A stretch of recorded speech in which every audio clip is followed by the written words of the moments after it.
Welcome to my class.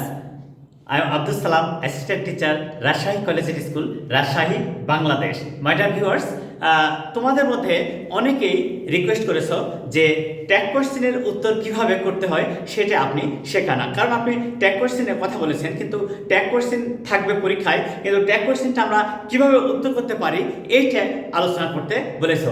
Okay, thank you. আমি আজকে tag question কিভাবে উত্তর করতে হয়, কিভাবে একেবারে 100-তে 100 মার্কস পাওয়া যায় সেটা নিয়ে কথা বলবো এবং সেই পদ্ধতি আলোচনা করব। আশা করি তোমরা সঠিকভাবে বুঝবে এবং 100-তে 100 মার্কস পাবা। Look at it, please. He is a student. He is a student. এবার দেখো, isn't he? He is a student. Isn't he? এখানে একটা বিষয় খেয়াল করে দেখো যে ট্যাগ কোশ্চেন কি। আচ্ছা, এইটা একটা বোর্ড, এইটা একটা হোয়াইট বোর্ড যেটা আমরা লেখার কাজে ব্যবহার করি। আচ্ছা, এই হোয়াইট বোর্ডটাকে আমরা এই হুকের মাধ্যমে আটকেছি, অর্থাৎ এই বোর্ডটাকে ট্যাগ করেছি এই ওয়ালের সাথে কি দিয়ে, এই যে হুক ইউজ করে। ঠিক একইভাবে যে একটা মূল sentence he is a student, এটা একটা মূল সেন্টেন্স, এটা একটা বোর্ড। এই হি ইজ আ স্টুডেন্ট এটা একটা বোর্ড, এটা মূল সেন্টেন্স, এর সঙ্গে এইটা হুক ইজন্ট হি, এই ইজন্ট হি যোগ করা হলো, তার মানে ট্যাগ করা হলো। অতএব আমরা সহজে বুঝতে পারছি যে মূল সেন্টেন্স বা স্টেটমেন্ট, মূল সেন্টেন্স বা স্টেটমেন্টের সাথে যে ছোট্ট একটা প্রশ্ন যুক্ত করা হয় তাকে বলা হয় ট্যাগ কোশ্চেন। মূল সেন্টেন্স বা স্টেটমেন্টের সাথে ছোট্ট একটা প্রশ্ন যুক্ত করলে তাকে বলা হয় ট্যাগ কোশ্চেন। এখন প্রশ্ন হলো যে ট্যাগ কোশ্চেন তৈরি করব কিভাবে? নাইস।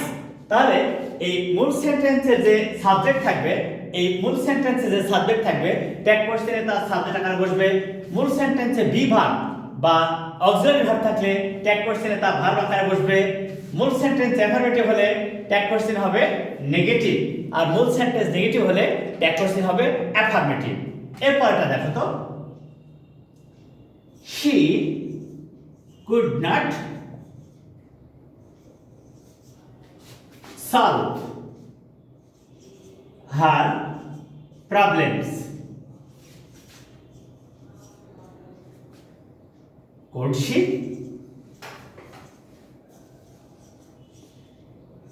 এই যে এইটা আমাদের tag question, very easy and simple.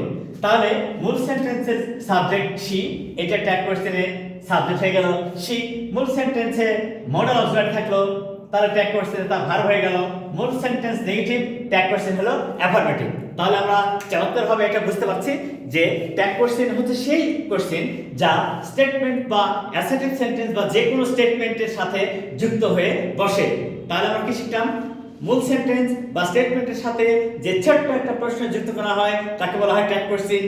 How can we make a tag question? That's easy and simple. That is, the subject of a sentence, I mean the statement will be the subject of tag question, and if there is auxiliary verb or modal auxiliary or any auxiliary or be verb or linking verb in a statement, then that auxiliary verb or be verb will be the verb of that tag question. Okay, nice. So is here, it is also the verb of tag question. Here can modal auxiliary, and it is also used as the verb of tag question. So it is very easy. Now the next action, that is, if the statement is affirmative, the tag question will be negative, and if the statement is negative, the tag question will be affirmative. In this way we can make a tag question and we can solve the problems about tag question. Okay, now we are going to the next. আশা করি এই আলোচনা তোমাদেরকে এমন একটা পর্যায়ে নিয়ে যাবে যে পরীক্ষায় ট্যাগ কোশ্চেন সম্পর্কে যে কোনো প্রশ্ন আসলে তোমরা সহজেই তা সলভ করতে পারবে, এটাই আমাদের লক্ষ্য। দেখো তো, she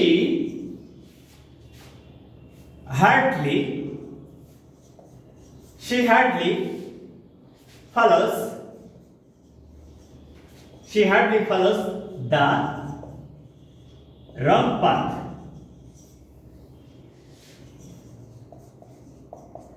ডাজ শি।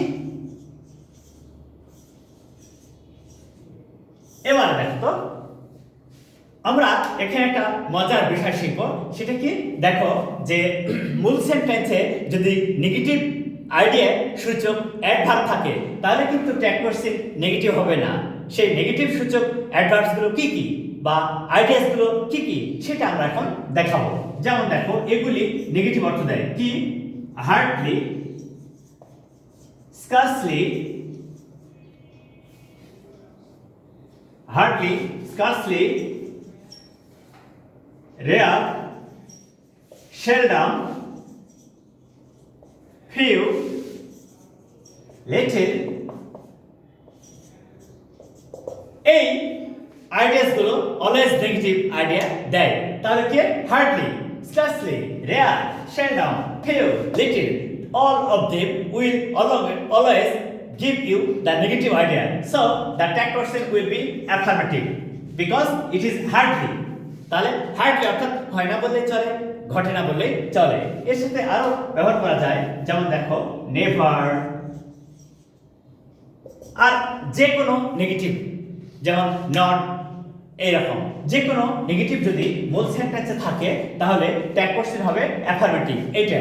আর এখানে আরেকটা ব্যাপার হলো শি হার্ডলি ফলোস, এটা আমরা দেখে বুঝতে পারছি simple present tense. Simple present টেন্সে অক্সিলারি ভার্ব থাকে না, আই মিন প্রেজেন্ট ইনডিফিনিট টেন্সে অক্সিলারি ভার্ব থাকে না। একে ট্যাগ কোশ্চেনের রূপান্তরের সময় ডু বা ডাজ ধরে নিতে হয়, ডু অথবা ডাজ ধরে নিতে হয়। তুমি সহজে বুঝতে পারলা যে ফলোস এটা থার্ড পারসন সিঙ্গুলার নাম্বার, ভার্বের সাথে এস এস যুক্ত হয়ে আছে, তাই ট্যাগ কোশ্চেন হবে ডাজ। আর যদি ভার্বের বেস ফর্ম হতো তাহলে হতো ডু। কেমন দেখো, they regularly play cricket, don't they, তারা নিয়মিত ক্রিকেট খেলে, খেলে নাকি? এই তো এইটা হলো আমাদের ট্যাগ কোশ্চেন। তাহলে আমরা এখানে কি শিখলাম যে মূল সেন্টেন্স যদি প্রেজেন্ট ইনডিফিনিট টেন্স হয়, মূল সেন্টেন্স যদি প্রেজেন্ট ইনডিফিনিট টেন্স হয়, তোমরা জানো যে প্রেজেন্ট ইনডিফিনিট টেন্সে কোনো অক্সিলারি ভার্ব থাকে না।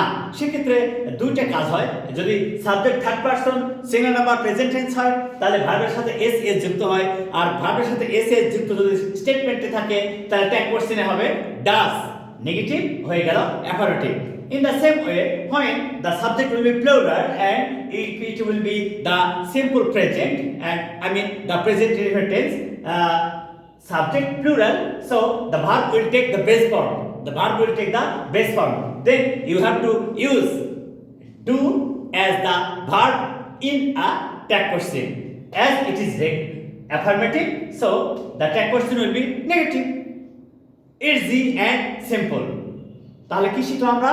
এতক্ষণ যে আলোচনা করলাম একেবারে সাধারণ, সেটা কি যে মূল সেন্টেন্সের সাবজেক্ট ট্যাগ কোশ্চেনে সাবজেক্ট আকারে বসবে, মূল সেন্টেন্সে বি ভার্ব বা অক্সিলারি ভার্ব নাই, সিম্পল প্রেজেন্ট ট্যাগ কোশ্চেনে ডু অথবা ডাজ, ডু অথবা ডাজ বসলো।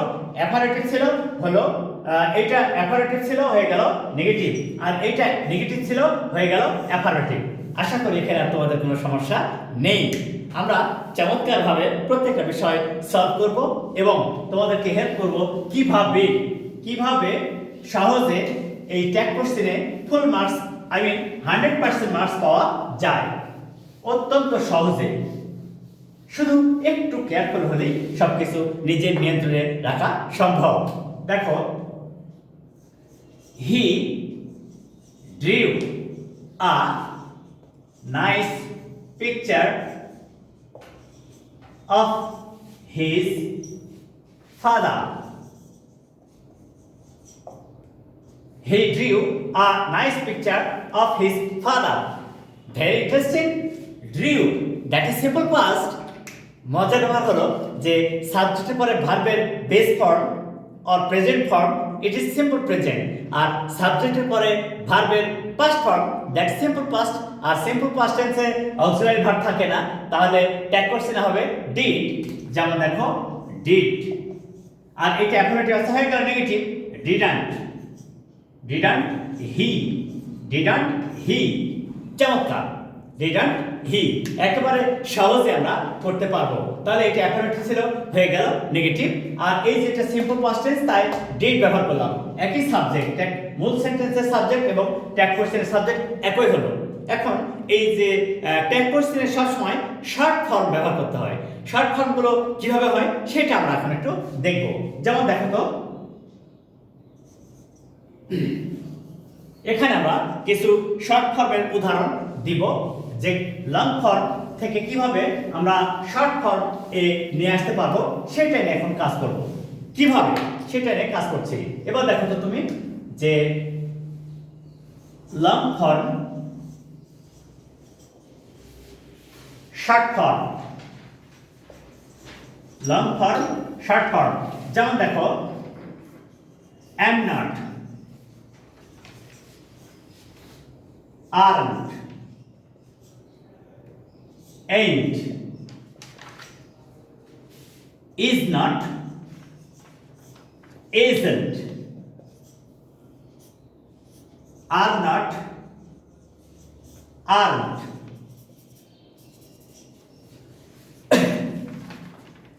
was not, wasn't, were not, weren't। এইভাবে আমরা ঠিক চমৎকারভাবে কাজগুলো করব। তারপর দেখো যে haven't, haven't, hasn't, hasn't, shall not, shan't, will not,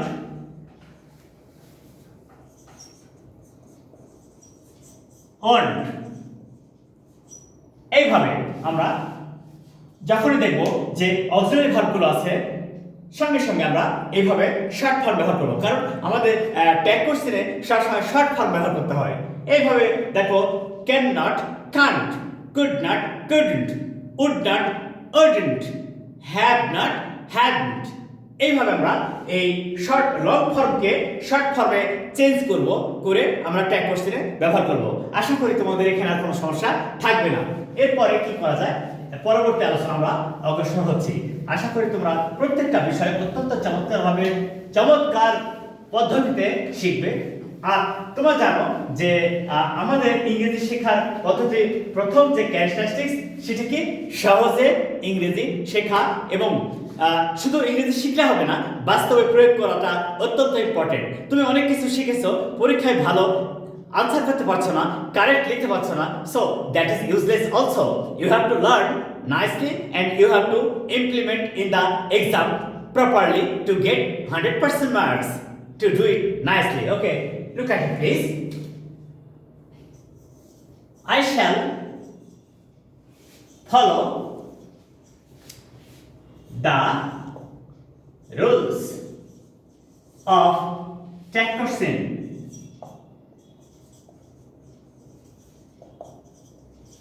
I shall follow the rules of tag question. Shan't I? দেখো তো, খুবই সহজ। মূল সেন্টেন্সের সাবজেক্ট আই, ফার্স্ট পারসন, এখানেও আই হয়ে গেল। এখানে শ্যাল আছে, যেহেতু শ্যাল থাকলে আমাদের ট্যাগ কোশ্চেন হবে নেগেটিভ, তাহলে শ্যান, কারণ এটা অ্যাফার্মেটিভ, তাই ট্যাগ কোশ্চেন হলো নেগেটিভ। আশা করি এখানে তোমাদের আর কোনো সমস্যা নেই। আরেকটা ব্যাপার দেখো,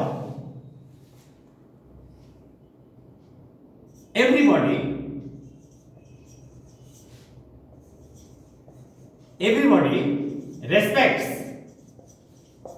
an honest, everybody respects an honest man, don't they? তাই নয় কি? প্রত্যেকটা ব্যক্তি একজন অনেস্ট মানুষকে শ্রদ্ধা করে, রেসপেক্ট করে, তাই নয় কি? তাহলে এই যে আমরা এখানে নিয়ম শিখবো যে মূল সেন্টেন্সে যদি এভরিবডি, এভরিওয়ান, সামওয়ান, সামবডি থাকে, কি থাকবে? এভরিবডি, এভরিওয়ান, সামওয়ান, সামবডি থাকে, তাহলে ট্যাগ কোশ্চেনে কিন্তু হবে সাবজেক্ট দে। আর যেহেতু এখানে দে, দের সাথে ভার্বটা হবে ডু, আর এটা অ্যাপারেটিভ, তাই হয়ে গেল negative. My dear viewers, I hope you can easily understand the tag question.